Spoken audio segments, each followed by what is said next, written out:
Bilang bahagi ng pagdiriwang ng National Heroes Day, may libreng entrance ngayong araw ang Walled City o mas kilalang Fort Santiago sa Intramuros. Para sa mga gustong bumisita at magbalik-tanaw sa ilang yugto ng ating kasaysayan. Si Benji Dorango sa Sentro ng Balita Live.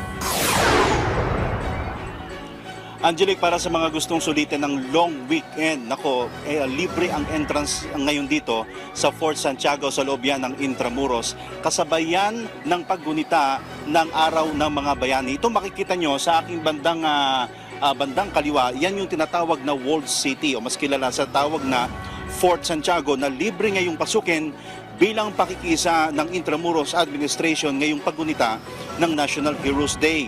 Sa kalating araw pa lamang ng kanilang free entrance, marami nang bumisita rito, pamilya, barkada, Pinoy, foreigners. May natsyempohan pa nga tayo kanina na isang grupo ng kabataang Indonesian na nandito rin para bumisita. Malaki ang ginampanan ng Fort Santiago sa kasaysayan ng bansa. Dito nakulong si Gat Jose Rizal at dito rin niya isinulat ang Mi Ultimo Adios, ang muling liham niya bago siya dalhin sa bagong bayan 600 meters away mula rito para doon naman siya barilin. May mga naging malaking ambag din ng Fort Santiago at noong World War II, tulad na lamang ng gusaling ito, ang naging barak sa mga Amerikano habang nakikipaglaban sa puwersa ng mga Hapon.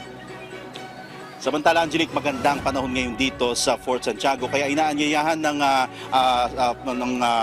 Intramuros Administration ng lahat na magtungo na rito samantalahin ang pagkakataon, bumisita at mamasyal at magbalik tanaw sa mayamang kasaysayan ng ating bansa. Angelic. Alright, maraming salamat sa iyo, Benji Dorango.